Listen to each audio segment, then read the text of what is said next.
কি করছো মামা? এই তো শাক করতেছি, বেগুন করতেছি, পেঁয়াজ করতেছি। তা দর্শকদের একটু কাঁচা শাক খেয়ে দেখি দাও। এই দেখেন বন্ধুরা, শাক।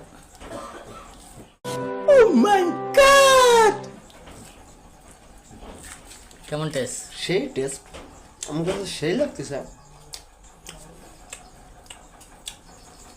ওইটা কি? ওইটা এত টেস্টটা। ওইটা কি? এটা বেগুন। খাও এক পিস। ও সাওয়া বাইগান। আহ, সেই স্বাদ লাগতেছে, আমার কাছে ফাইন স্বাদ লাগতেছে। হাতে